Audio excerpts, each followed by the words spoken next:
Alô, alô. Boa noite a todos e todas. É com muita alegria que a gente dá abertura ao trabalho de hoje, da mentoria. Estamos aqui com o nosso coordenador de mentoria, presencialmente. Desculpe o atraso, é porque ele tem que passar pelos corredores, dando autógrafos. Popstar é assim mesmo. E aí demora um pouco, mas ele chegou até aqui à mesa. É uma honra, uma alegria muito grande receber o doutor Haroldo Lourenço, popstar das redes sociais, o professor que herdou de Silvio Capanema o carisma e a simplicidade de transmitir conhecimento. Isso é o que mais se destaca no Haroldo, e não é só a minha opinião, não. É a opinião da maioria dos alunos e advogados. E a gente tem ido nos eventos aí que a Vani vai fora da casa, né? A gente foi lá em Rio das Ostras, nossa, Rio das Ostras, Haroldo foi ovacionado e, inclusive, temos convite para retornar a Rio das Ostras, e isso tudo é muito legal. Quero cumprimentar o doutor Haroldo, também quero cumprimentar, hoje é dia de mentoria, né? Quero cumprimentar a doutora Melina Luna, que é a nossa mentora aqui da Vani, e também a que vai ficar coordenando o nosso podcast, que estará inaugurando brevemente.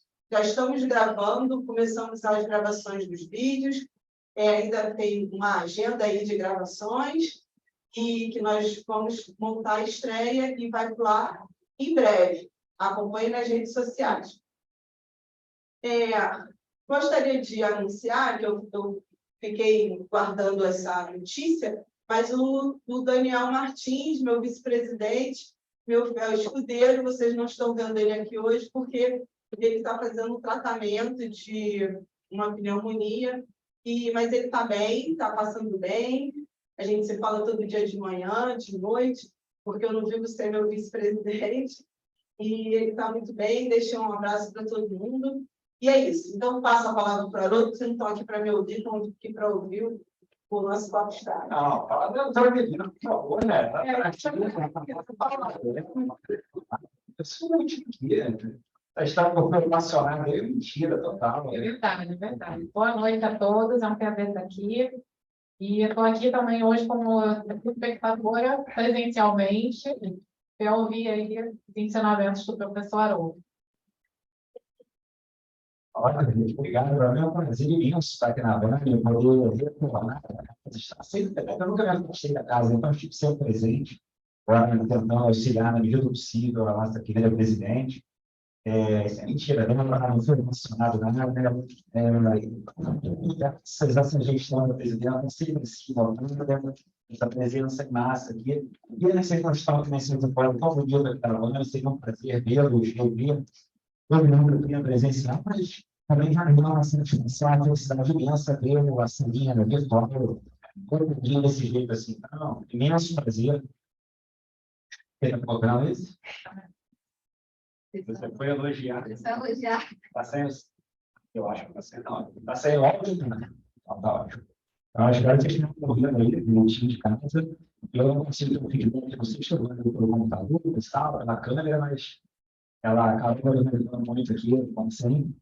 Bem, mas enfim, um bate-papo nosso aqui é uma conversa entre amigos, entre caminhamos aqui, um papo direto aqui sobre alguns aspectos da advocacia imobiliária extrajudicial. Então, uma coisa que eu costumo falar, não sei se eu vou falar aquele vídeo que eu fiz, mas o direito imobiliário extrajudicial está sorrindo para a gente como advogados, está nos mostrando oportunidades o tempo inteiro.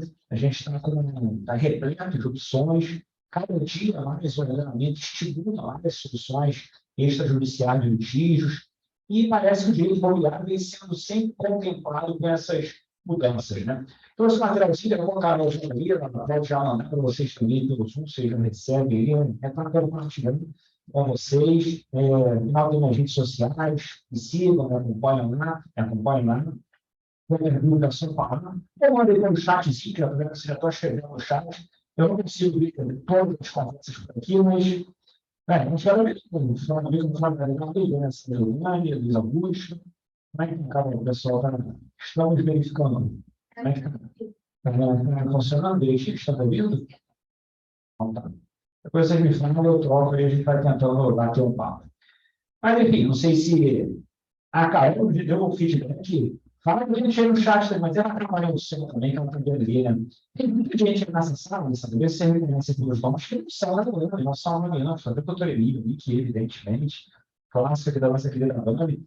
Mas tem gente que não chega fora, talvez meus amigos, não sei, fala aí no chat, quem não é membro da Bambi, inclusive, tem esse membro do favor, venha participar da instituição, participar da casa, estimular esse debate aqui sobre direito conjugal. Então, você tem aí sempre eventos semanais aqui, quem é associado tem mais benefícios, me ajude, Alessandra, quando você tiver. Fala aí os eventos para eles estão participando, como é que fica o calendário aí, de mentoria, o que tem aí para eles, fala com eles aí. Então, aqui eu estou de fora, que não é online, para conhecer o calendário, como é que funciona a instituição, o que tem aí para oferecer para eles de conhecimento. Bom, esse tá ótimo. Dança do microfone, são todos novos. A Bambi hoje ela tem encontros híbridos toda terça e quinta-feira. As terças são os tradicionais eventos da Bambi, em que nós recebemos vários palestrantes sobre vários temas. E às quintas nós temos a mentoria, que são práticas jurídicas. A gente tem também uma oficina jurídica que a gente traz casos concretos aqui para serem debatidos, cases, e já tivemos como montar o contrato de locação, quais são as empresas que têm dentro de uma transação de compra e venda. Enfim, tivemos vários casos aqui, já estudamos uma matrícula de um imóvel. Então, a gente já teve vários casos de oficina muito interessantes aqui na Bambi para tirar dúvidas. Às vezes as pessoas não sabem entender algum registro de imóveis, né? O que é. O pessoal está chegando aqui, gente. Enfim, então, a Bambi tem essa possibilidade. Nós temos também, às quartas-feiras, meio-dia, um evento online, que é uma live chamada Chega de Café. Chega de Café é uma live que começou com uma crítica social, né, que depois da pandemia, pós-pandêmica, depois da pandemia, todo mundo ia para a internet gravar live e dizia, um cafezinho, vamos tomar um café, horário do café. Então, a gente resolveu fazer um Chega de Café e fazer dentro do horário do almoço, meio-dia.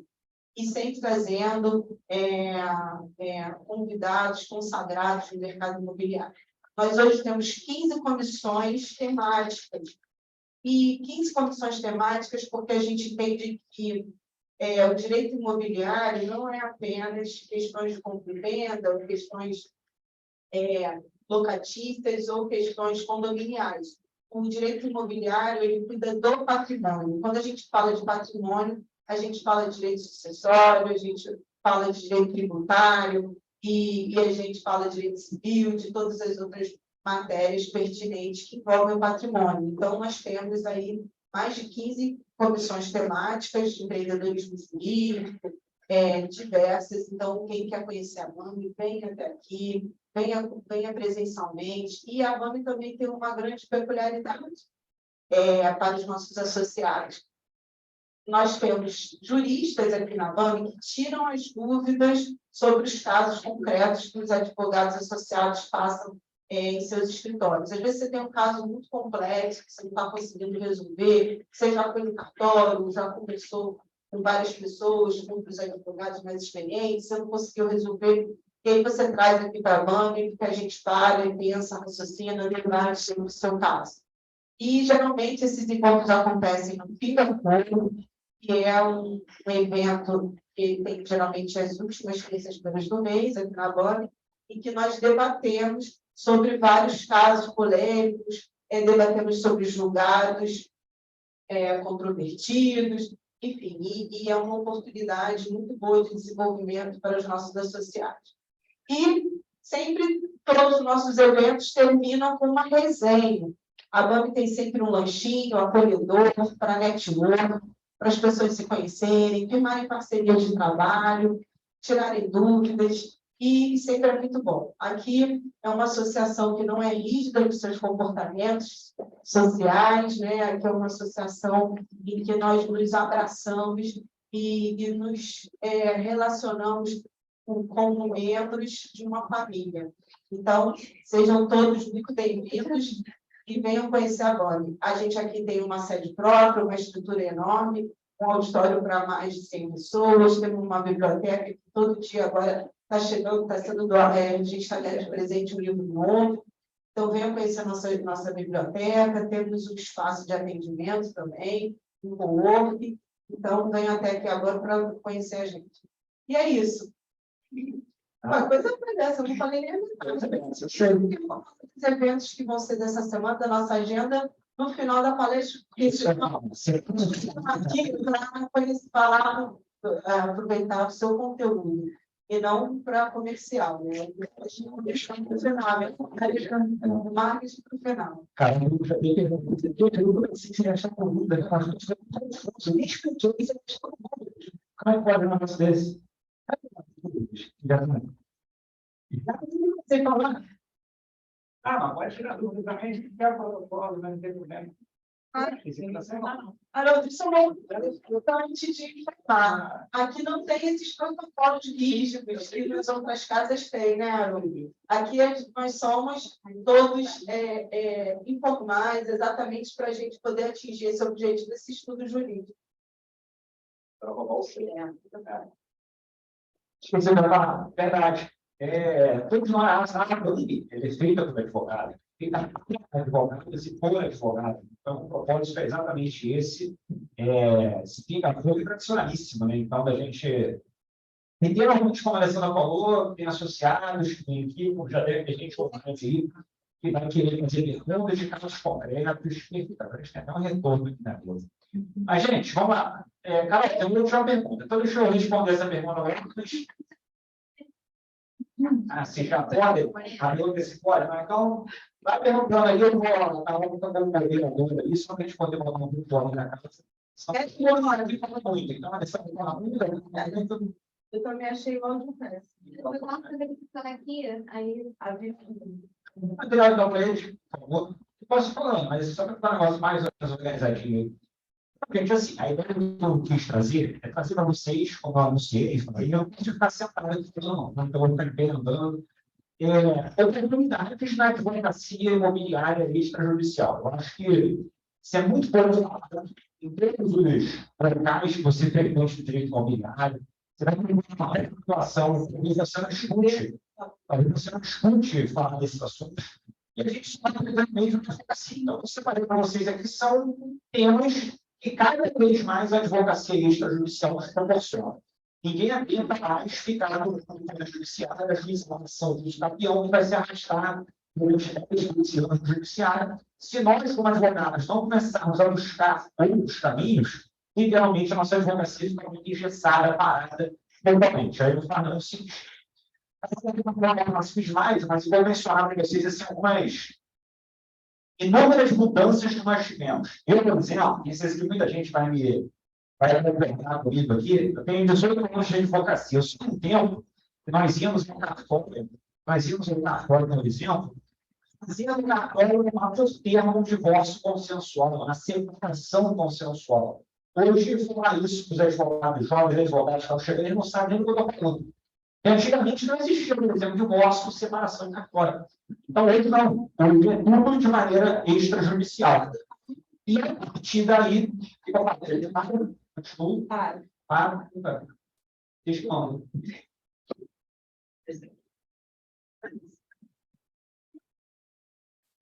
Gente, melhor lembrar aí. Vocês estão vendo alguma coisa comigo?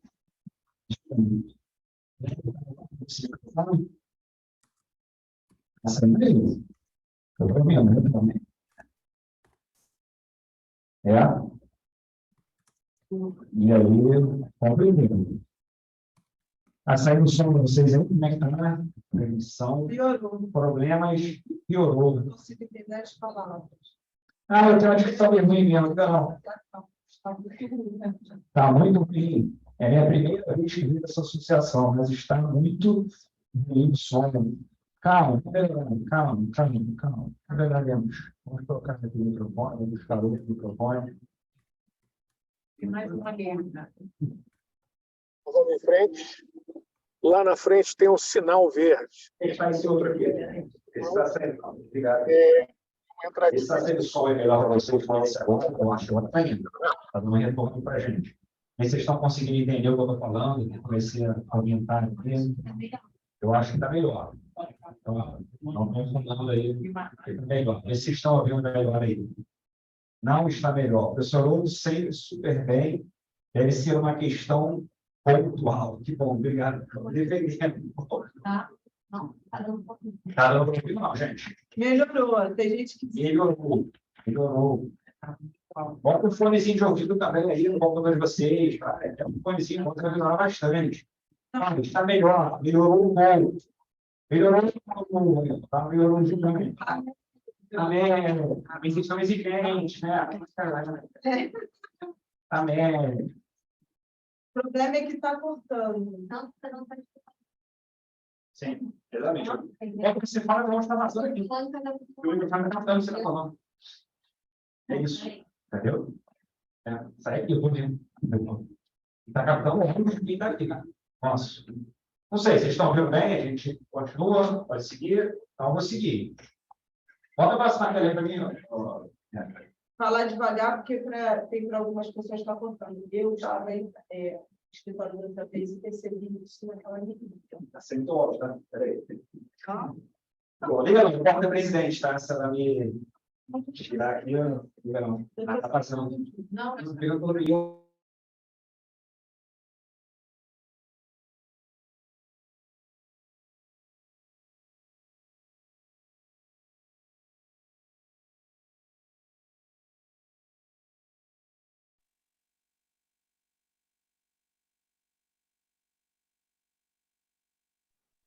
Gente, então, depois dessa pequena atrapalhada, estamos ouvindo bem, então posso continuar? Eu estou comentando com vocês que o direito imobiliário cada vez mais tem trazido mais e mais e mais oportunidades, aberto mais opções para a advocacia extrajudicial.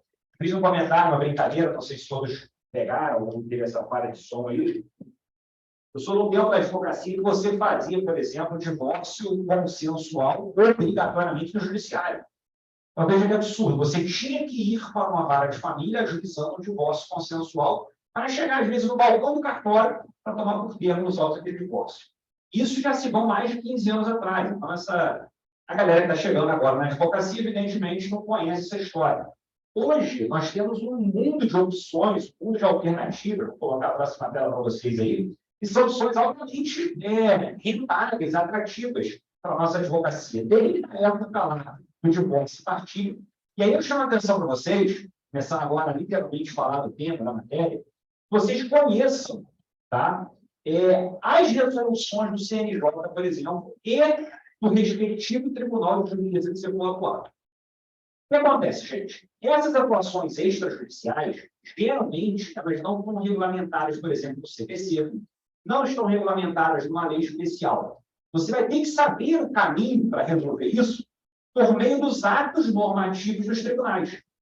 Então, vou ter um exemplo.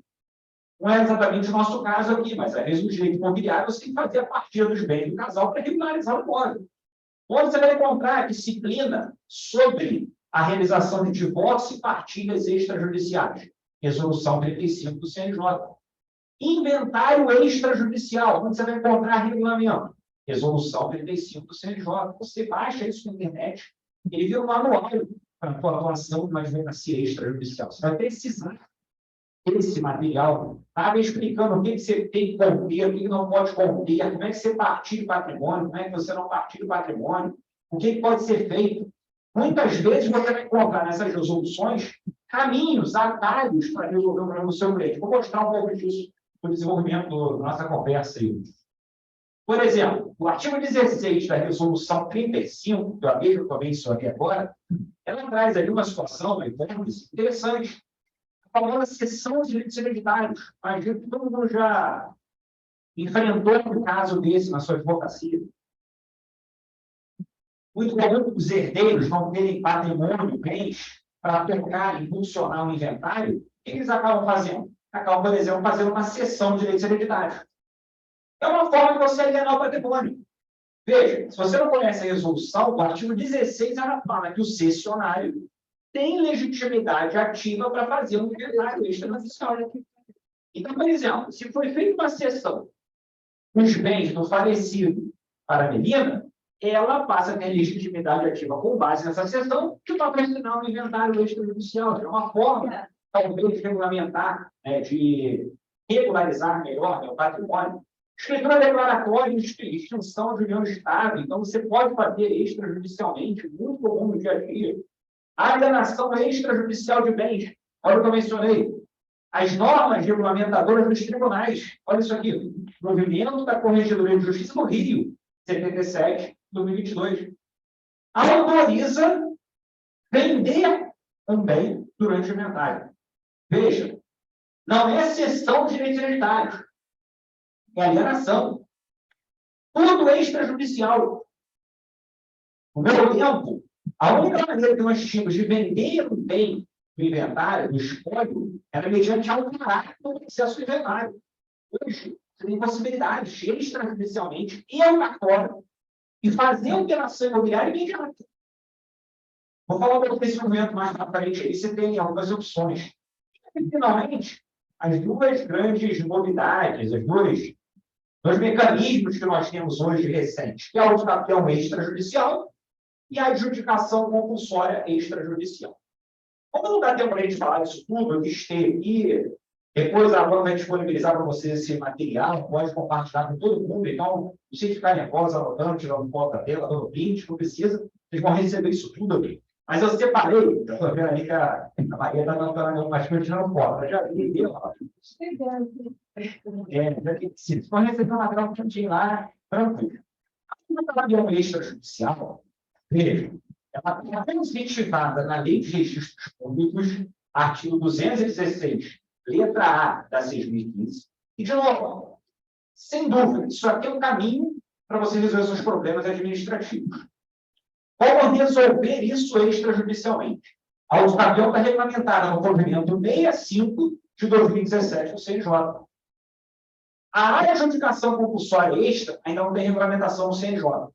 São Paulo, por exemplo, já regulamentou. Se você não fazer uma adjudicação compulsória em São Paulo, já tem norma regulamentando, autorizando a realização dela. Está no 216B da 6.015. Mas, enfim, avançando, por favor, eu vou ter alguns pontos aqui. Tá? Tem mais exemplos aqui, mas pode passar mais outros institutos que extrajudicialmente podemos resolver. E a gente tem que trazer aqui um foco, para a gente não falar desse assunto todo, senão a gente vai ficar aqui até 9 horas da noite falando, tentando direcionar, literalmente, algumas possibilidades para a regularização de bens numa advocacia extrajudicial. Não sei se vocês sabem disso, mas, assim, peguei, assim, um minuto atrás, material que eu preparei, pessoal. Não precisa acreditar em mim, você pode conferir. Se você pesquisar na internet hoje os números de imóveis irregulares do Brasil, isso aqui são dados que não são nem de 2023, tem mais de 60 milhões de imóveis e, entre eles, olha aí, 30 milhões não tem escritura. Não tem escritura. Olha que a matéria é tendenciosa, né? Na verdade, é reportagem, né? Ainda que tenha escritura, você sabe que é irregular. A propriedade do Brasil é registrada. Já tem essa questão. Muita gente tem escritura, acha que o imóvel está regular, e a gente sabe que não está. Ele pode ter problemas na matrícula, lá no RGI. Então, você vê, no mínimo, aqui, cortando por baixo, nós temos 30 milhões de imóveis irregulares. Então, a música aqui de todo mundo que está nos assistindo aí, que eu acho que tem umas 30 pessoas na sala, eu tenho certeza que já sabe. 45, que é isso. Então, vamos colocar a meta. Eu quero chegar no 90 hoje, então. 45 mesmo, legal. Bom. Ele me respondeu, todos são da LAME? Todos são externos. No chat aí, fala para a gente se vocês são da LAME, são externos. Está misturado, né? Tem gente que a gente conhece pelos nomes aí, mas tem gente que acha que é de fora da LAME. Bom, então venham para a LAME. Mas eu estava falando, veja, se são 30 milhões de imóveis que não têm escritura, além disso, tem pessoas que têm escritura e, pela vontade, entrou nos imóveis regulares, mas nós, como advogados, sabemos que não está regular. Muita gente tem escritura de promessa de compra e venda, escritura de cessão, que não está registrada, não tem como transferir a propriedade perante o RGI. Então, também está irregular. Ou seja, são mais de 30 milhões. É um mercado completamente negligenciado pelos advogados. Dos 45, como eu ia falando aqui, a sala, eu tenho certeza que, pelo menos, nos 30% desses 45 deve ter um caso de imóvel irregular na família. Com certeza. Sem sombra de dúvida. Você deve ter gente que vai levantar a mãozinha e falar: eu tenho um caso aqui da minha mãe, do meu tio, do meu amigo, um vizinho, um cliente. É uma demanda de mercado gigantesca. Lá no escritório, eu praticamente só trabalho com regularização de imóveis dentro do direito imobiliário. Claro que você tem outros setores também, direito imobiliário, condominial, locação, mas a regularização de imóveis, sem sombra de dúvida, é a menina dos olhos, direito imobiliário. É um dos locais que você mais tem oportunidade, mais você tem opções. E aí eu fui separando para vocês alguns pontos aqui, e quem me conhece sabe, eu gosto de ser muito direto na comunicação. Então, eu vou fazer um recorte aqui muito objetivo. E me diga se são situações concretas do dia a dia da nossa advocacia. Cliente sem dinheiro para pagar os emolumentos do inventário extra. É uma situação que eu estou vivendo? Duvido que não. E todo mundo já passou por uma situação dessa. Chegar um cara no escritório, não sei se vocês sabem.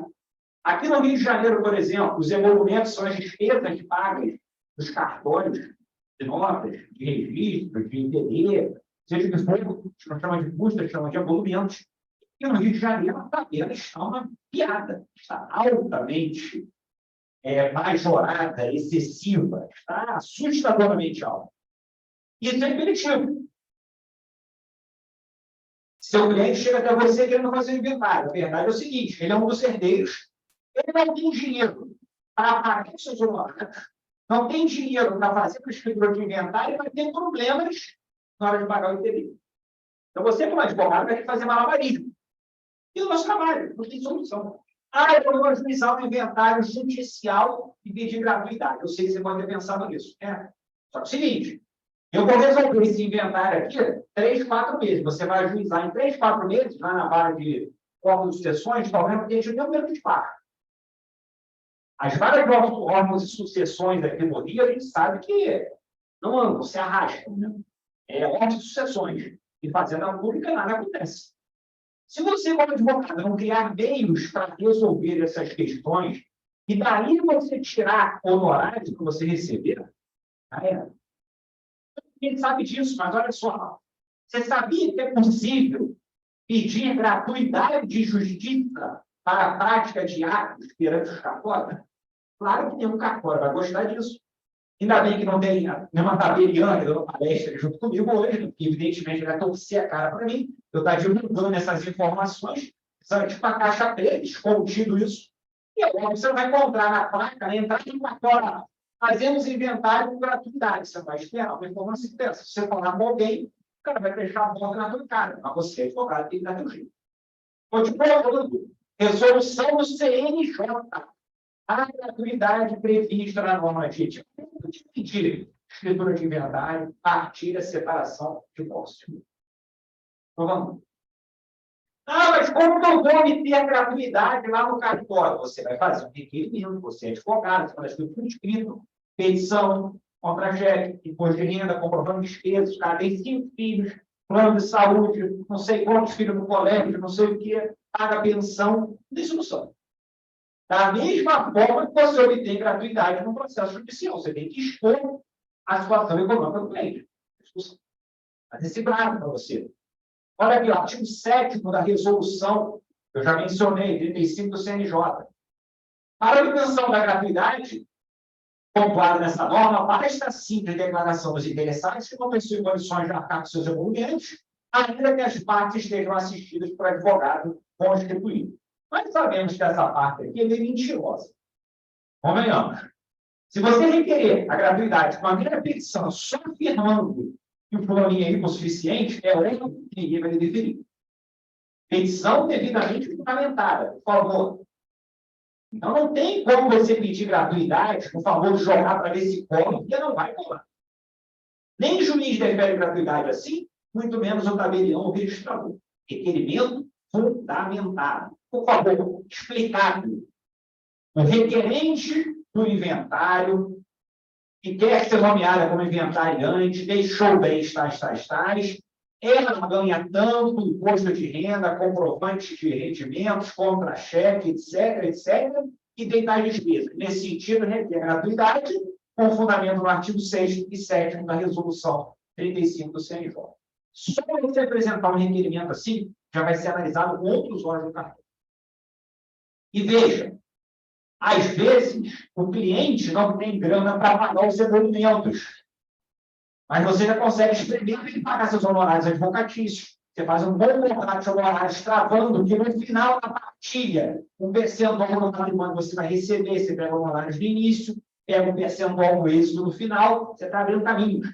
É assim que você advoga no êxito.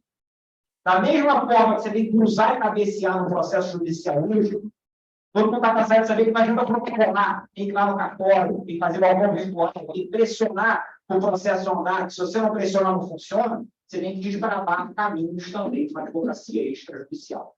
Não tem solução. Eu já coloquei aqui só para fortalecer o nosso raciocínio, artigo 8º. É necessária a presença do advogado, dispensada a procuração do advogado. Então, obrigatoriamente, temos que ter advogado, obrigatoriamente temos que ter advogado para a prática de atos como esse, extrajudiciais. Então, está na primeira dica para vocês aí. Pode jogar o próximo slide, por favor.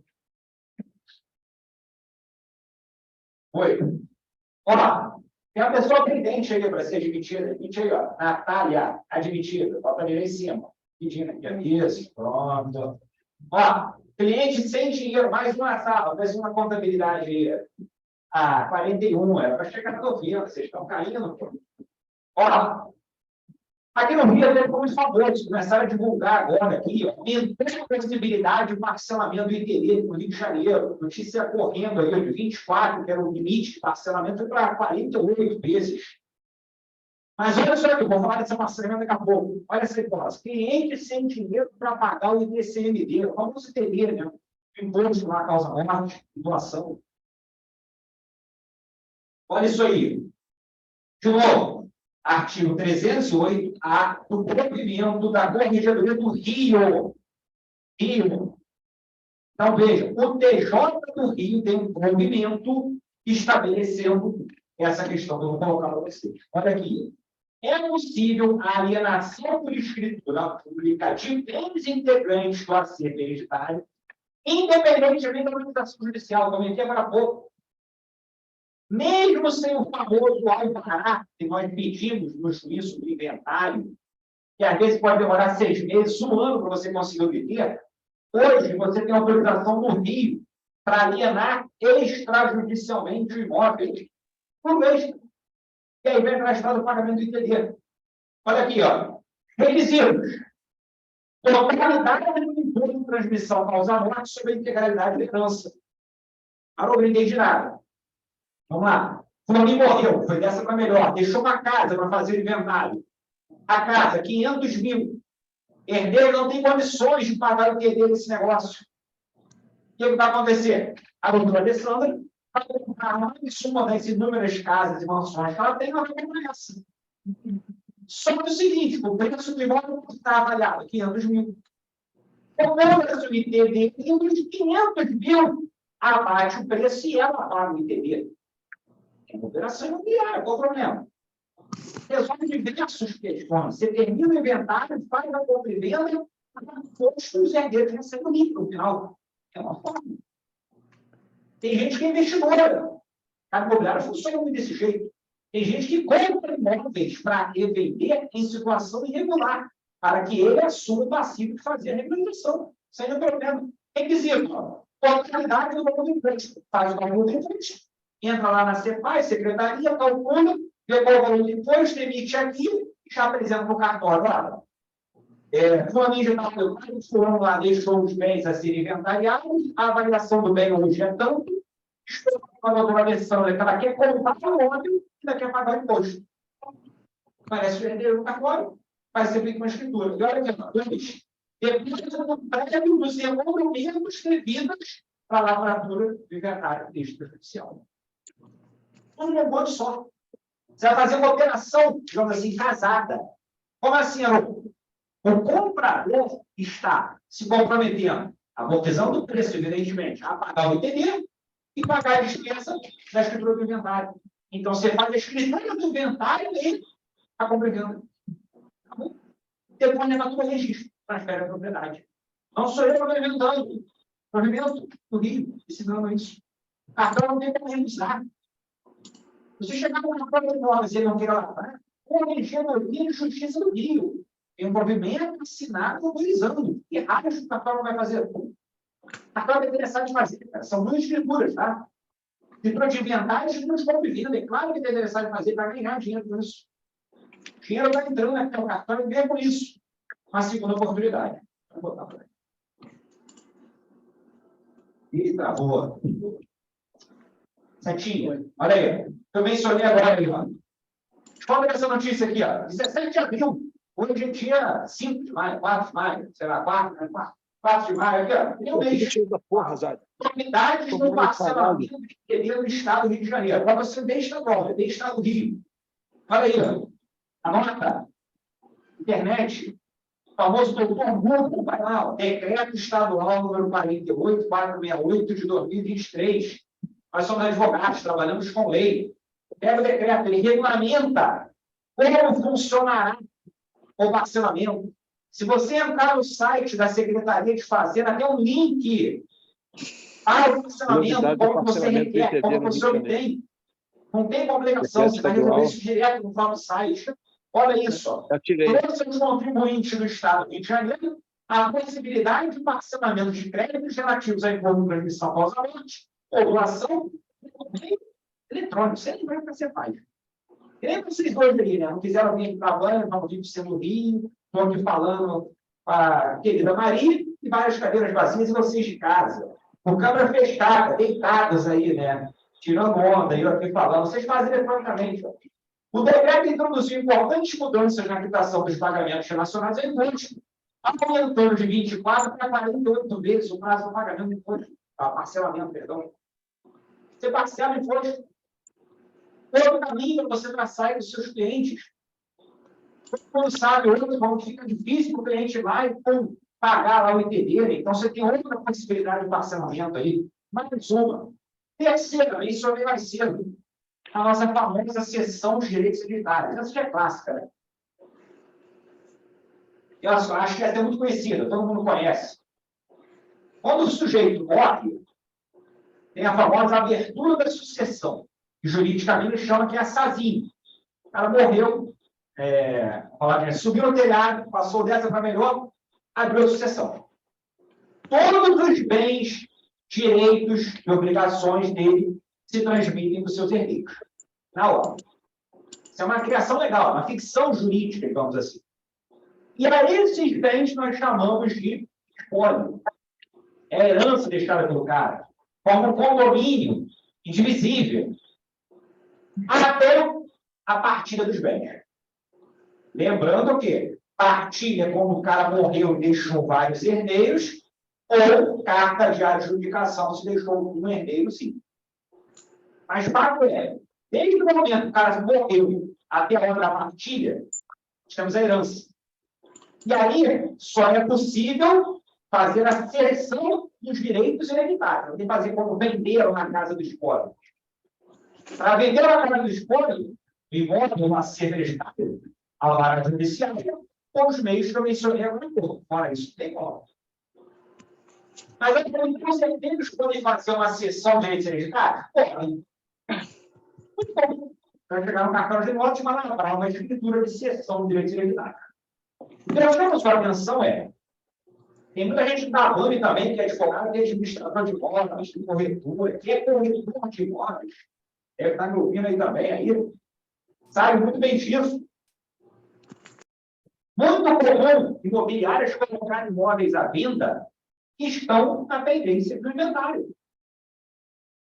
E outros caminhos para essa pessoa que está comprando é fazer a famosa cessão de direitos hereditários. E aí, veja, eu vou colocar para vocês a resolução coloca expressamente que é possível a promoção de inventário extra ou cessionário de direitos hereditários. Então, por exemplo, você pode lá um corretor, enfim, o imóvel para vender, mas estava pendente de inventário, não valia 500 mil, não vai poder ser vendido por 500 mil, vai ter que ser cedido por uma cessão de direitos hereditários, talvez por 400. Entre os cessionários, estão comprando, entre aspas, esse 9%. Mas, a partir disso, eu passo a ter legitimidade para promover o inventário. Acabou? O dirigir um tabelião, a cartório de votos da sua escolha, colocou no inventário. Vai para mim. E você não vai gastar 100 mil, né? Para fazer o inventário. Pelo amor de Deus. Um apartamento de 500 mil. Veja, o cara tem uma comunidade de negócio. Às vezes, são nessas oportunidades que nós, advogados, vamos ganhar uma área. Quando a gente chega lá para comprar uma casa, você sabe que as pessoas compram casa, pessoas físicas, na emoção, né? Adorei essa vista, adorei essa janela, adorei essa varanda. A pessoa não está nem enxergando o que tem inventário para fazer.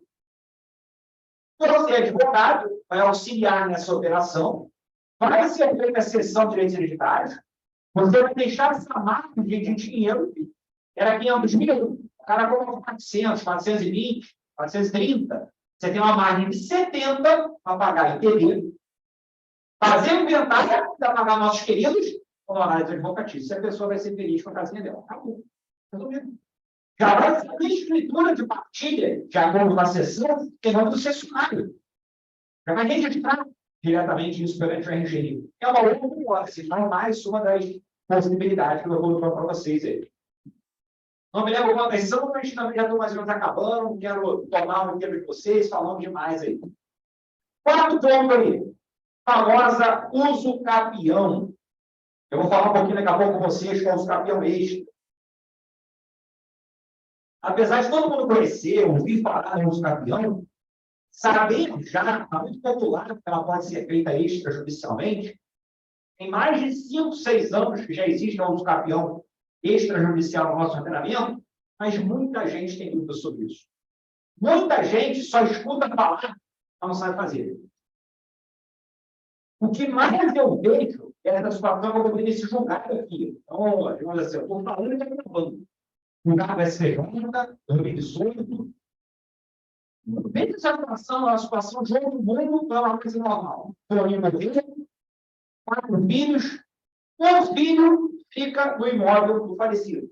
Ele já morava com o pai, ele cuidava do pai, que nem outro filho ou os outros herdeiros querem eles mesmos administrarem esse bem, e o cara vai ficando.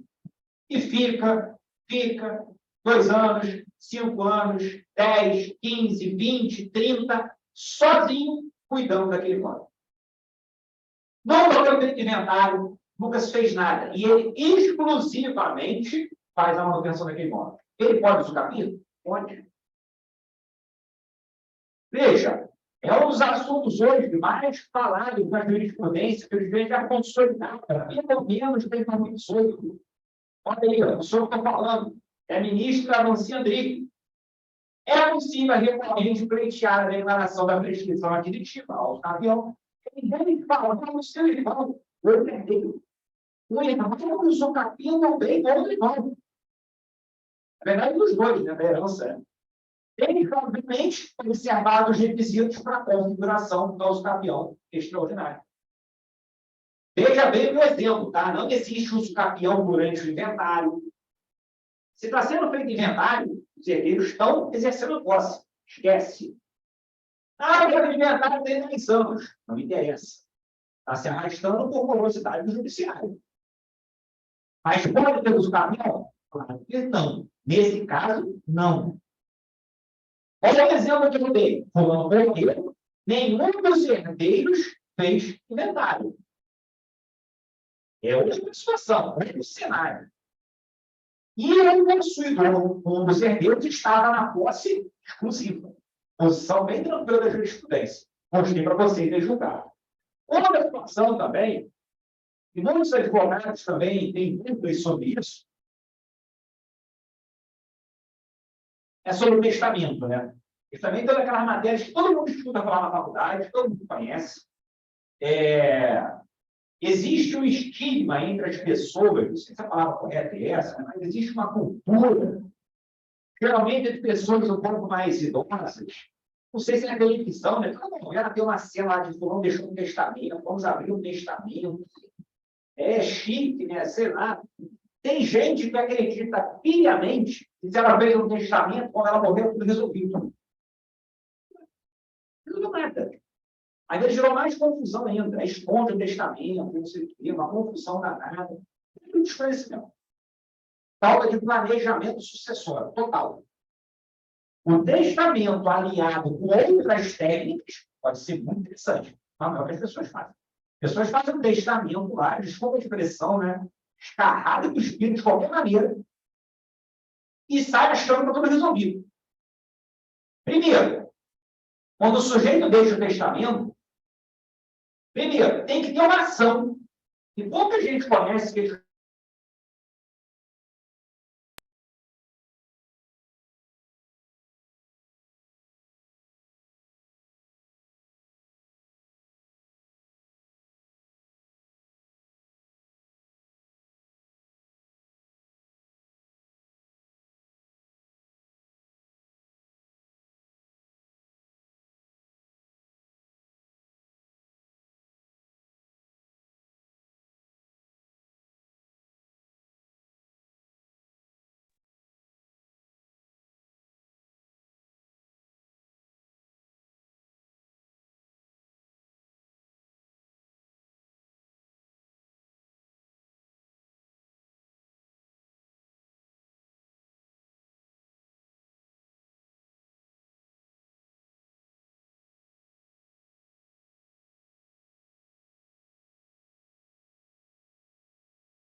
mas em cima do ponto, não sei se vocês estudaram no que eu falei, vou dar até um repeteco assim, rápido, para a reflexão.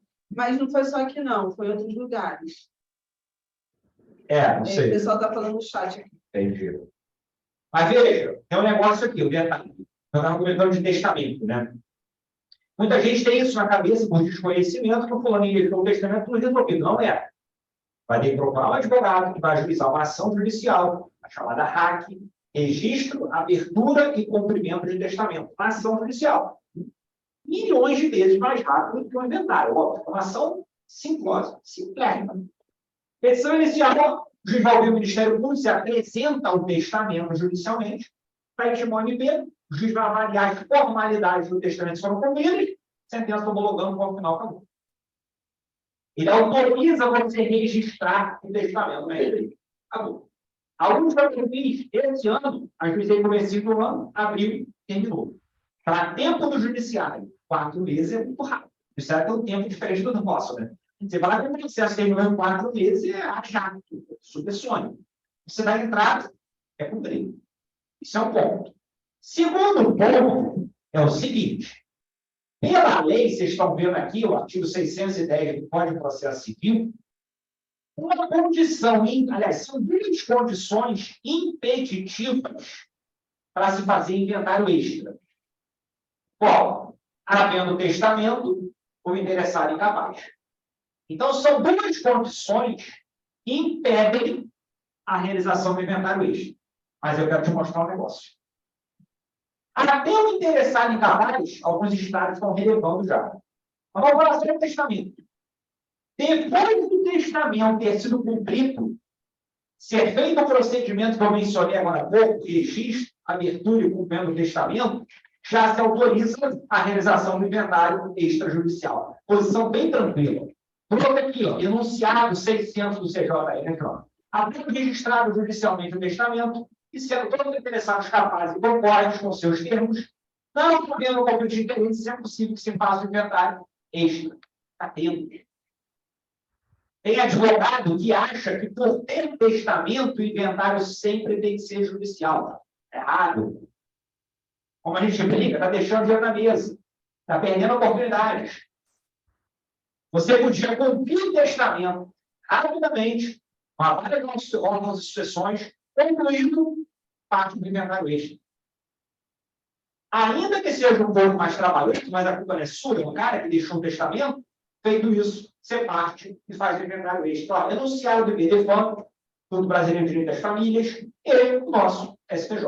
Se julgado é antigo, o brasileiro aqui é antigo, para marcar o tempo onde a partir de então passou a ser possível. Olha aí, talvez 19.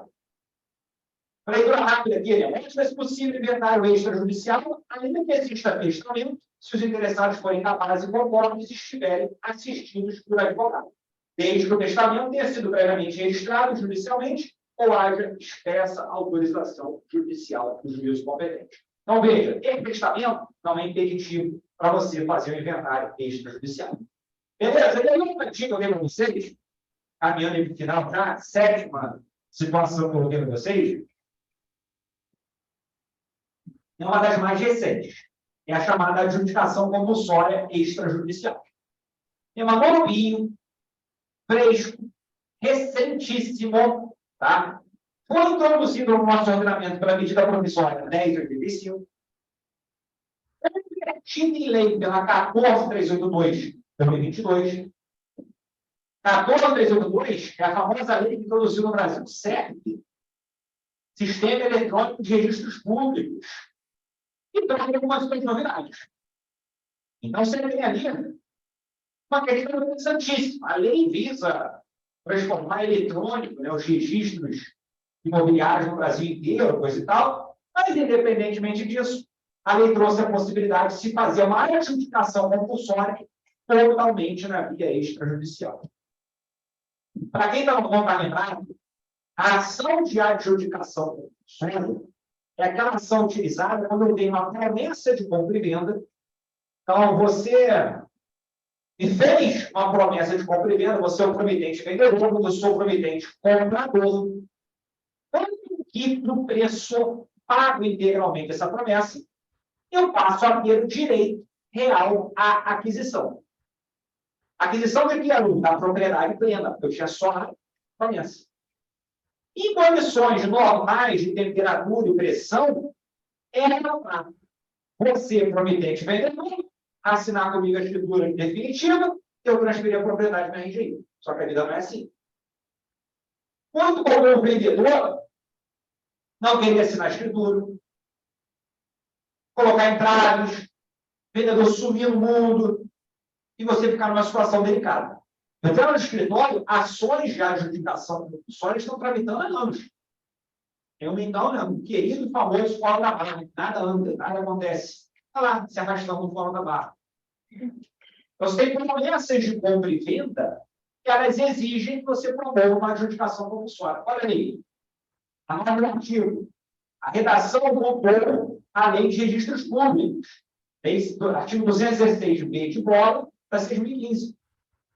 Olha aí, ó, sem prejuízo da via jurisdicional, a adjudicação compulsória de imóvel, objeto de promessa de venda ou de cessão, preste atenção nisso, promessa de venda ou de cessão de uma promessa de compra e venda, não é a cessão de direito hereditário que eu falei mais cedo, poderá ser efetivada extrajudicialmente no serviço do registro de imóveis da situação do imóvel nos termos desse artigo.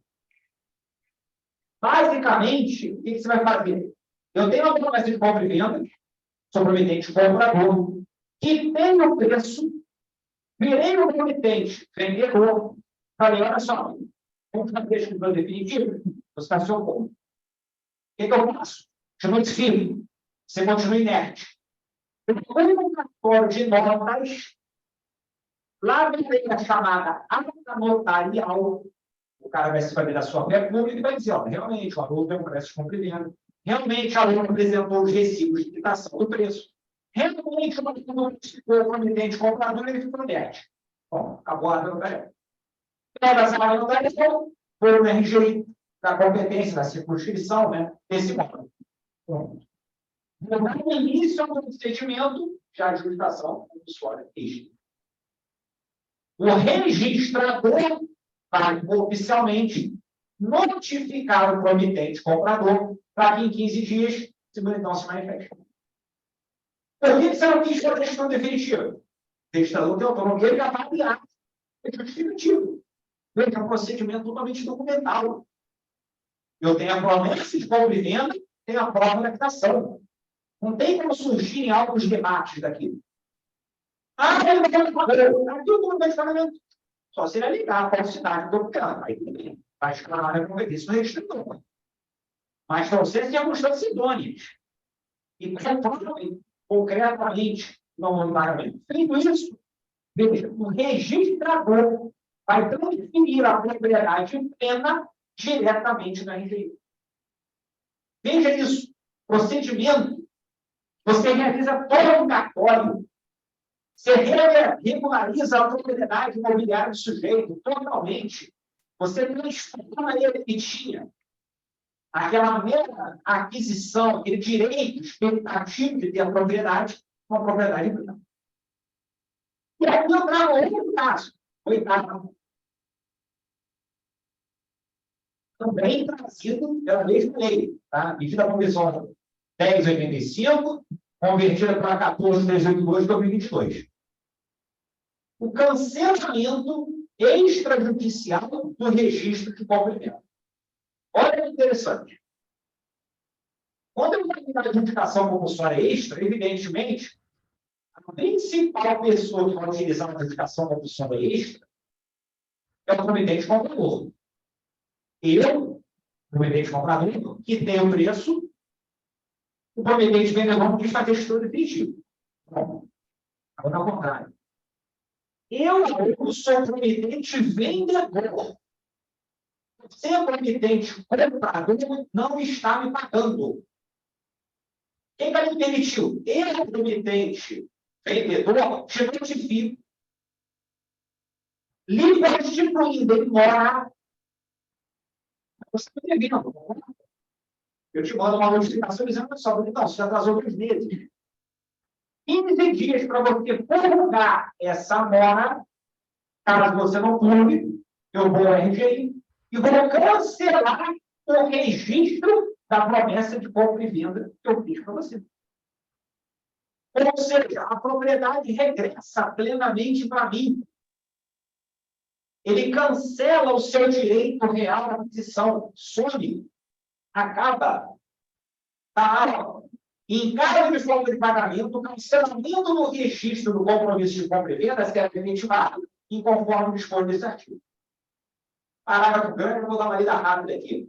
Então, eu falei, a requerimento do promitente vendedor, por exemplo, o promitente comprador, você que está me devendo, ou seu requerente fiscal, ou o comprador, será intimado pessoalmente pelo oficial do registro competente de imóveis, para que no prazo de 30 dias satisfaça a prestação ou as prestações vincendas, que são as que se vencerem até a data do pagamento. E aí, ó, juros, correção, penalidades, encargos contratuais, tudo que tem direito. Acabou. Se o cara não pagar nesse prazo, o oficial cancela o registro. Olha que interessante. Libera o imóvel. O imóvel que vai receber o nosso cliente não quiser. A propriedade na RGI volta a ser minha. Isso aqui se assemelha muito, não sei se vocês vão lembrar, com um procedimento muito comum nos bancos, a chamada consolidação da propriedade. Não sei se vocês lembram disso. Quem, por exemplo, faz um contrato de financiamento imobiliário com instituições financeiras, você tem lá o famoso financiamento imobiliário de alienação fiduciária. Se você para de pagar, o que acontece? O banco te notifica, o devedor, te dá um prazo para prorrogar a mora. Cada vez no ponto, ele vai direto no RGI e consolida a propriedade em nome dele.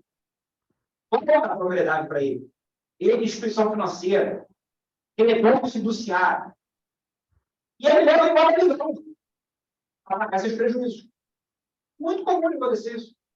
Cheio de ações aí para anular esses leilões, que os bancos fazem tudo errado, cheio de irregularidade, etc, etc. Parecido com isso aqui, ó. Eu vendi o imóvel para você, como uma compra extrajudicialmente. E veja, a lei da prova na comissão. Está no mesmo artigo, eu posso parar aqui essa conversa. Olha só. Não sei se eu coloquei esse parágrafo no slide, tem essa dúvida agora. Não coloquei. Depois eu já falo. Calma, eu vou fazer propaganda. Voltando aqui. Tem outro parágrafo que ele fala isso. Quando o registrador devolver a propriedade para mim, providente, vendedor, ele vai dar uma certidão. E a lei fala, certidão é essa que vale como prova a obtenção de liminar uma ação de reintegração de posse. Claro. Eu vendi para a menina, ela não me pagou, ela não me pede de imóvel. Eu retorno a propriedade para mim, tem que ajuizar uma reintegração de posse contra ela. E esse procedimento no RGI vale como prova a obtenção de uma liminar de reintegração de posse. Por quê? Vai tirar da posse. Eu retorno a propriedade e ajuizo uma ação só para obtenção dessa liminar. Efeitos. Outro mecanismo extrajudicial. Era basicamente isso que eu queria falar com vocês. Eu não sei de uma advocacia extrajudicial, tentando não me estender demais aí. Gente, vamos colocar as minhas redes sociais. Faça uma possibilidade que eu coloquei. Tá aí, as minhas redes sociais, tá? Me sigam, por favor. Agora o governo. Tem os livros aí, eu tenho de processo coletivo, de processo civil, de ônus da prova. E aí, vamos no estágio anterior, por favor. Quem quiser participar, se eu estiver enganado, dia 24 de maio, eu vou fazer um treinamento sobre a advocacia imobiliária. Quem quiser participar, escaneia na tela aí o QR Code, participe, se inscrevam. Eu falo muito sobre advocacia imobiliária, então tem um curso meu lá só sobre isso. Participe e estejam presentes lá. Finalmente, agradecer a nossa querida presidente, a doutora Alessandra, minha amiga, a menina por estar presente aqui na mesa e participação de vocês. Fazer perguntas? Pode ficar à vontade para perguntar. Carol, interage. Eu faço as perguntas. Tem uma parte aí que o pessoal fala de você. Ela que Eu vivo aqui, então é bom. Tem perguntas? Não? tem os comentários lá. Nos comentários? Na verdade, é claro que caiu. Ah, comentário da Camila, então. Não, comentários também na matéria, da ação de julgamento de testamento, como eu falei mais cedo. Tá. Perguntas? Alguma pergunta? Gostaria de fazer uma pergunta. Não, o pessoal está quietinho? Gostaria Quer fazer alguma coisa, Alessandro? Posso Alguma fazer? coisa? Eu gostaria de perguntar. Ah, por favor. Esse cancelamento de registro, que você fala, a possibilidade de fazer o cancelamento de registro, isso é para quando seria o registro da promessa de compra e venda ou o registro da escritura? Porque se existe falta de pagamento, confusão do pagamento, né? A escritura não pode ser registrada, né? Não. Mas a promessa pode, né? Só promessa. Só promessa. Só promessa. Cancelamento do registro, que ela perguntou aqui, é o seguinte. É. Você está se referindo ao quê? A promessa de compra e venda ou a escritura de compra e venda? Não. Promessa. A promessa tem a característica de ser um contrato preliminar que o sujeito vai pagando lá em dezenas, centenas, às vezes, de prestações. É muito comum você fazer uma promessa de compra e venda, o cara vai pagar em 300 prestações. Então, você pode registrar essa promessa do direito seu. Só que eu vou adquirindo para aplicando. Quando eu quitar por isso, eu tenho o direito, como providente comprador, de ter a propriedade definitiva. Caso você, providente comprador, não pague, eu, providente vendedor, posso cancelar esse registro na RGI. Retorno da propriedade para mim. Obrigada. Tem uma pergunta aqui no chat. Dá para fazer despejo extrajudicial? Boa pergunta da Dani. Isso. Ainda não, tá? Mas existe um projeto de lei tramitando no Congresso, apresentado aqui pela galera do IAB. Eu tive uma modestíssima participação ao Carlos Gabriel Feijó, lá no coisa e tal. Eu até acompanhei um pouquinho esse projeto, mas é um projeto de lei, gente. Infelizmente, não tem previsão no nosso ordenamento para despejo extrajudicial. Você pode buscar soluções antes da lei. Fazer um acordo com a desocupação voluntária, que viabilize a obtenção de liminar, obter alguns meios, algumas técnicas dos contratos de locação que lhe facilitem quando for ajuizar uma ação de despejo, mas despejo totalmente extrajudicial ainda não existe. É uma demanda que o mercado exige, mas assim, eu vou ser sincero com vocês, eu ainda estou meio reticente. É muito pesado a ideia do despejo extrajudicial, entendeu? Pela falta de coercibilidade. Basicamente, o cartório lhe daria uma escritura, uma certidão, dizendo que você tem direito a despejo. Só que você teria que ir para o judiciário efetivar esse despejo. Mas é uma baita economia. Todo mundo sabe que uma ação de despejo hoje demora 1 ano, 2 anos, 3 anos. Você faria tudo em cartório e, posteriormente, você faria o despejo no judiciário, que é onde você tem a opção de justiça, tem o poder de polícia para tirar a pessoa do imóvel, caso o cara seja bem direitinho e não saia nessas condições. Mas não existe, não, tá? Pergunta da Pena Cruz. Vale a pena desistir da educação judicial em curso e requerer a educação extra? Pô, Paulo, é uma ótima pergunta essa sua, sabia? De novo, a papo aqui é muito reto, não adianta a gente estar fazendo bico. Acho cedo ainda. Acho cedo. Eu acho que, por exemplo, você pode mencionar na ação de adjudicação que está tramitando, pedir a suspensão dela por mês, 6 meses, alguma coisa desse sentido, vê o tempo que o juiz autoriza a suspensão e tenta na via extra. Eles têm um único problema ainda não foi regulamentada pelo CNJ. Então, talvez você encontre dificuldade para promovê-la em cartório. Para desistir da atuação que já está tramitando, aí também é jogar dentro do lixo. Se a ação estiver muito no início, tudo bem, né? Mas aí tem outras coisas, já pagou custas, aí você vai desistir para perder as custas, vai ter que ajudar de novo, blá, blá. Mas é meio cedo ainda para isso, tá bom? Mas perguntas. Gostaria de fazer Fazendo um comentário aqui. O nosso tesoureiro, o homem do dinheiro da banda, por favor, doutor Emílio, faça a sua pergunta, pode abrir seu áudio. Doutora, em relação ao inventário, o pessoal fala muito em inventário, custos, etc., que são relativamente altos. E há hoje uma leva de pessoal comentando sobre holding familiar. Qual é a sua posição, a sua opinião em relação a holding familiar, evitando-se um inventário? Perfeito. Doutor Emílio, ontem nós falamos. Já falei sobre o Emílio, não sei se ele vai lembrar. Olha isso, que coisa, né? E é evidente que isso é uma expressão extremamente obsoleta, né? Doutor Emílio, mas eu posso falar, não vou falar o nome do cliente. Mas vamos dizer que você tivesse um processo que não termina nunca aquele desgraça naquela execução lá de Tijuca, você lembra qual é, né? Nunca termina aquela execução daquele condomínio lá, eu estou pela rematante do imóvel lá. Mas não é isso, a gente está aí sempre juntas votando e nos encontramos por aí. Para mim, porque não é um assunto aqui, você vai lembrar desse caso, ele desenvolveu, viu, Emílio? Acho que ouviu, né? Ok. Eu estava vendo também os seus slides, mas não deu para copiar tudo, só o iniciozinho, o artigo 308A, fala sobre escritura, no finalzinho diz assim, desde que dela conste, aí não deu para eu copiar, mas eu não entendi bem esse final, desde que dela conste, desde que a escritura conste, o artigo 308A. Acaba de mandar o slide da mandar todo mundo slide. Mas joga na tela, de cabeça, eu não lembro que artigo é esse. Qual é o Mas eu vou ter 308 aí. Vamos falar 308 aí. Mais um. Eu acho que eu estava dando Mais um. Esse.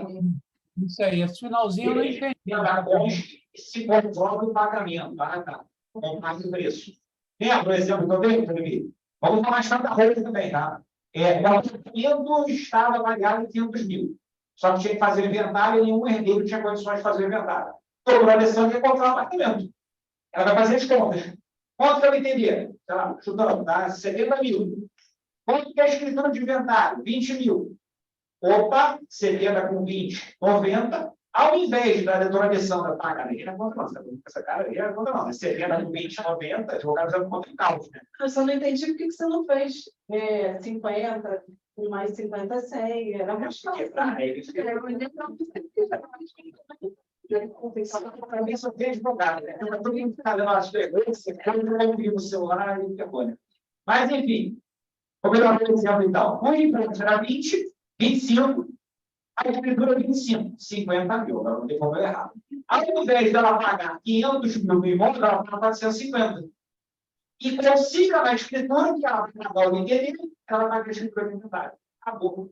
E aí, ela mesma faz a escritura de compra e venda, e ela mesma faz a escritura de inventário. E aí, toca o baile e a vida acontece dessa maneira.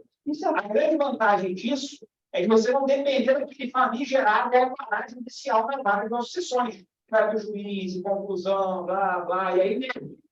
Isso tudo você resolve numa tarde, num cartório de imóveis, resolve a sua operação toda. Basta ter uma situação de ter um comprador interessado, capitalizado para pegar. Óbvio. Tá? Não tem como fazer financiamento, nada disso. Você quer dinheiro, Pix, só muito Pix. O cara tem que chegar lá com dinheiro para pagar. Mas, às vezes, tem oportunidades aí. Né? Então, o imóvel que iria pagar, teria 600 mil regularizado, eu vou comprando agora no gosto de inventário, eu vou comprar, sei lá, 80% do preço. Né? Então, tem uma depreciação. Né? A primeira parte que ele perguntou é sobre a holding patrimonial. Eu quero dizer com vocês que no Brasil, né, o problema da holding mas assim, o problema da holding é cultural. A gente vive num cenário hoje que as pessoas ainda fazem testamento achando que está resolvendo a vida dos filhos quando ele morrer. Não é. Então, o meu desafio é esse, quebrar o testamento. Segundo, conscientizar as pessoas que inventário é horrível. Como sabe disso? Depender de um inventário é extremamente burocrático. Vão ter situações que vocês talvez tenham clientes aí potenciais que não se enquadram em um deixar sobre isso aí. E aí você vai ter recursos para ajuizar o inventário judicial. Penar 10 anos numa vara de sucessões. E convenhamos, uma ação judicial para nós, como patrões, advogados, a gente não vale economicamente. A gente não tem capital para bancar isso. Você pegar uma coisa dessa colocando com percentual no final, isso é 10 milhões de reais, aí vai causa da tua vida. Aí tá tudo. Nem causa da tua vida, nem que você tem, não, porque não é causa da vida de ninguém, não vai resolver nada. Você vai ganhar 30% desse negócio, é dinheiro para cacete, não vai resolver a tua vida. E você vai trabalhar 10 anos e vai morrer. Então, às vezes, são causas que economicamente não vale a pena. A ideia da holding patrimonial, muito singelamente aqui, primeiro ponto, para tirar algumas coisas da cabeça. O patrimonial é para cliente tipo A, tá? Cliente de alto poder aquisitivo. Desculpa a brincadeira. Classe média brasileira. Classe C e D, porque vão fazer holding. Holding patrimonial é para famílias, núcleos familiares, com muito patrimônio. E eles têm que fazer um planejamento daquilo. E, basicamente, uma das principais medidas é você tirar o patrimônio todo desse cara, pessoa física, o ricão lá, transformar esse patrimônio dele, e aí você vai se valer de vários benefícios fiscais. A mais comum é aquela imunidade constitucional, a imunidade da Constituição, é a previsão da Constituição de você tirar o seu patrimônio e esse patrimônio passar a ser constituição de capital de uma pessoa jurídica. E a Constituição fala que você não paga DBI para isso. Então, por exemplo, o cara tem lá imóveis somados em 5 milhões. E o abre uma PJ. Transfiro todo esse patrimônio para a pessoa jurídica passa a ser a proprietária desses imóveis. Aí o cara constitui vários tipos societários, pode ser uma SA, pode ser uma limitada. E aí, muitos advogados vai trabalhar essas questões todas. É uma questão complexa, uma questão multidisciplinar. Tem que envolver societários, tem que envolver sucessões, tem que envolver imobiliário para fazer isso. Eu acho que vai dar uma palestra aqui esses dias aí na Carolina Teológica. Especialista. Ela vai voltar, ela já eu, no Pavileiro, vamos vai voltar. Especialista nesse assunto. Mas, Haroldo, tem uma pergunta. Mas só que a gente continua, só para uma opção só. Como da PJ, como tem vantagem ali? É muito mais fácil você distribuir as ações para os filhos, gente, muito resumidamente, do que você cair no inventário maldito. E depois, tem que fazer inventário, óbvio, tem sócio que quer poder. Como é que é o dono, o ricão, o dinheiro lá? Mas você vai fazer inventário de ações. Muito mais simples. E, teoricamente, é como se você pegasse lá 20 imóveis que o cara tem e reunir tudo numa PJ só. Você vai fazer o inventário das ações. Muito mais barato, muito mais rápido e inclusive inventário extra. Além de outras cláusulas que você pode prever que vão facilitar demasiadamente esse procedimento. Imagina, Inventário de uma pessoa que tem 20 imóveis, tramitando uma vaga de sucessões. Vai morrer ele, vai morrer todo mundo que se resolve. O grande problema é as barreiras. Primeiro, a cultural. As pessoas terem essa consciência de quererem planejar a sucessão para os seus herdeiros, que é um desafio muito grande. Segundo, é um público, como eu falei, elite. Não dá para a pessoa classe média que tem uma casa em Búzios e um apartamento, cachorro e um carro, querer fazer uma rua patrimonial com um carro lá, é a classe média. Tem muito pouco patrimônio. A operação é muito complexa para tanta coisa. Antigamente, não, pode fazer o que quiser, pode fazer isso aqui lá, tem custo para justificar. Esse é o problema, o custo não justifica. Geralmente você pensa, pessoas com alto poder econômico, com 2, 3, 4 filhos, e eles querem manter esse patrimônio à frente. Você não é estudante, por mais que ele não estude, cuidado com os exemplos que eu dou, né? Mas assim, são filhos, hoje é meme na internet, né? Que eu nasci herdeiro. Só que, infelizmente, a maioria das pessoas que nascem a profissão dele é herdeira, eles não sabem andar com as próprias pernas. E aí acontece, ele não tem patrimônio, mas não consegue manter. A primeira geração, o patrimônio já acabou. Uma roupa é muito mais fácil. Você administrar, você vai ter um administrador nomeado, um contador para gerir aquele patrimônio, tem mais controle, dificuldade de alienação, é muito mais fácil de administrar aquele monte de patrimônio. Essa é a grande vantagem. Só que o problema realmente entrave é o cultural. Mas também só se comunicar, né? Pode ser uma limitada. Não, você vai escolher o tipo social. Tem várias modalidades de holding para você construir. Confesso que não é minha especialidade, tá? Não me apertem muito não, porque não é minha praia também não. Meu sócio escritor faz holding, ele trabalha no empresarial. O mesmo curso que eu mencionei agora, a Ana Carolina ela dá aula do meu fala só sobre holding patrimonial, porque realmente é um complexo, né? É um assunto fácil. A ações imobiliárias, por exemplo, eu vou fazer uma escritório que a pessoa tinha vários bens, mas, por exemplo, tinham 3 imóveis que gastaram para registrar a partilha do inventário da mãe da mulher lá que é milionária. Então, por exemplo, ela que era milionária, tinha 2 filhos que não eram, 2 irmãs que não eram tão milionárias. Eles têm que resolver ter a partilha, porque os bens não estão regularizados. Outra questão. Como é que ele vai ter o patrimônio da onde imóveis, por exemplo, são posse? Imóveis são irregulares. Eu vou transferir para o patrimônio da rede um bem da posse irregular. Não dá. Então, às vezes, eu tenho que primeiro fazer um processo de unificar, organizar, regularizar os bens, para que depois eu possa deslocá-los para dentro de uma rede. Então, isso é a fase inicial. Concluindo a partir dos bens do inventário da mãe, a pessoa vai fazer a rede, distribuidora, organizando a partilha com as irmãs dela, para liberar tudo, ficar em nome dela, livre, desembaraçado, para poder fazer a holding. Então, tem vários. É uma operação complexa, entendeu? Burocrática, com trabalho. É um planejamento, né? E cada família vai fazer esse planejamento conforme os seus interesses e necessidades. E é individual ele, né? Porque cada família tem uma estrutura, tem uma intenção. Então, não é uma questão, você não consegue tirar uma dúvida de como vai ser o planejamento sucessório ou familiar ou patrimonial seu numa aula, né? Você tem que ver por que você quer fazer uma holding patrimonial, o que você quer proteger, né? É muito complexo, de fato. Eu lá no meu escritório, a gente faz holding patrimonial para empresário que tem um corpo de empresas e muitos imóveis. Aí sim, eles têm, é bem complexo, e tem várias etapas, e é caro, é oneroso, não é barato. Não, eu concordo plenamente. Tinha uma pergunta lá para fazer lá. Marta? Não, Maria. Maria? A pergunta. Já foi? Já foi? Então, tá bem.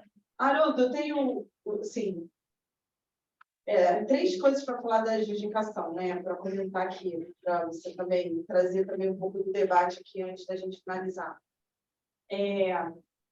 E quando a pessoa não tem todos os... às vezes você fez uma aquisição de uma promessa de compra e venda em que você financiou o pagamento e você não tem todos os comprovantes de pagamento.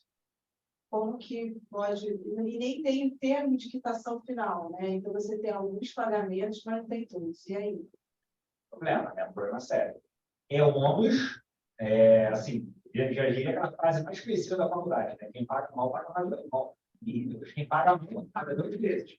Então, assim, se eu sou promitente comprador, é meu ônus colecionar os comprovantes de pagamento. Isso é um ponto. Agora, eu não consegui comprovar o pagamento, mas eu paguei.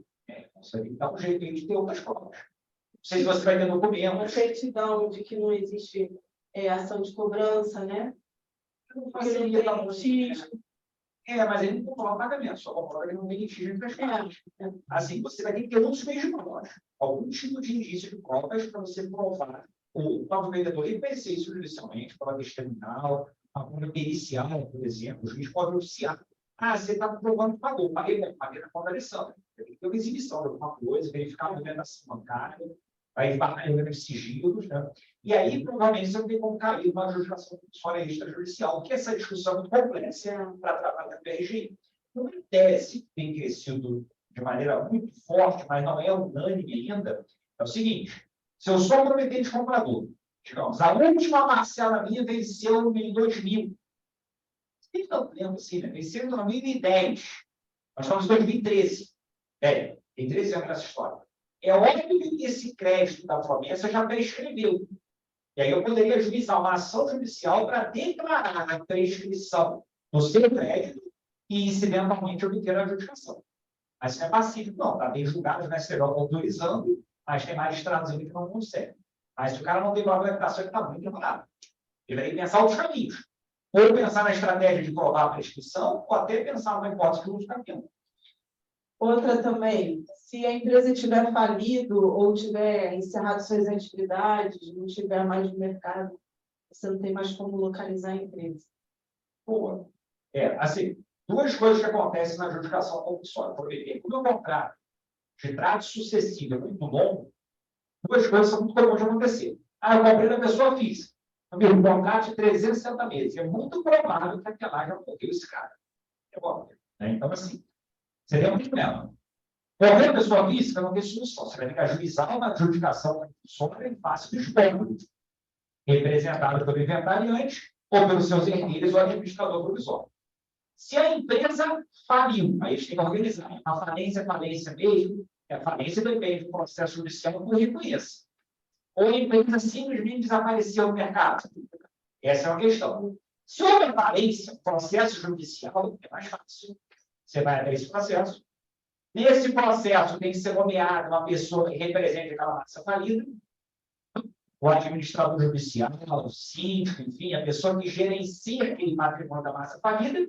Você vai ajuizar a ação contra a massa falida da pessoa jurídica tal, que vai ser representada pelo administrador judicial. E aí o juiz vai tocar a ação. Ele vai ser citado, vai se defender e vai tramitar o processo normalmente. Já tive casos de adjudicação nesse caso, e o administrador foi citado e ele concluiu a adjudicação. Esse imóvel não pertence mais à massa falida, então, sem problema, foi lá, avançou, concluiu e resolveu o problema. Agora, quando a empresa simplesmente encerrou a atividade, todo irregular vai dar mais trabalho. Vai ter que levantar na junta comercial se ela está irregular, como estão os atos constitutivos, quem eram os sócios, se tem atividades envolvidas, se não tem, levantar quem esses sócios vão ser citados na pessoa desses sócios. Mais alguma pergunta, pessoal da internet? Tem uma aqui. Sessão de direitos hereditários. Gostaria que você voltasse à sessão hereditária. Os cartórios estavam substituindo a sessão pela promessa de compra e venda, ou seja, nós estávamos na sessão de cartório. Já aconteceu esse período já, mas estão fazendo normalmente, tá? Cuidado agora, como você colocou, tá? Não mistura sessão de direitos hereditários com promessa de sessão. É uma coisa diferente, tá? Sessão de direitos hereditários é a transferência dos direitos decorrentes da herança. Se eu sou promitente comprador, eu tenho direitos aquisitivos. Eu posso ceder esses direitos aquisitivos para a menina. Ela vai ser uma promitente cessionária. Cuidado para não embaralhar esse assunto. Estou falando disso. Tem muita jurisprudência, e justamente para as pessoas errarem muito nesse ponto, de pessoas que são titulares de promessa de cessão de direitos hereditários que ajuizam a ação de ajustação compulsória. Está errado. Tire a certidão de empenho e teor da matrícula. Olhe toda a cadeia de domínios. Veja lá a primeira. O que foi feito? Foi feito um inventário? Foi feita uma cessão de direitos hereditários? O que veio depois?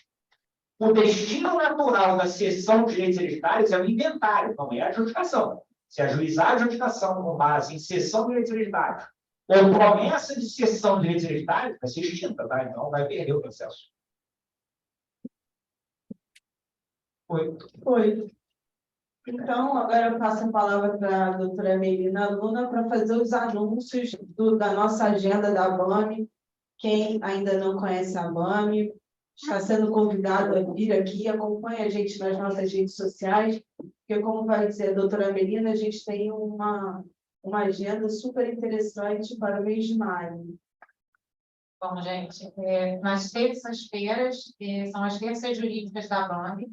Então, os próximos eventos que nós teremos aqui no dia 9 de maio, administração do patrimônio na sucessão judicial, perfil funcional da inventariante e a flexibilização da ordem de nomeação do inventariante.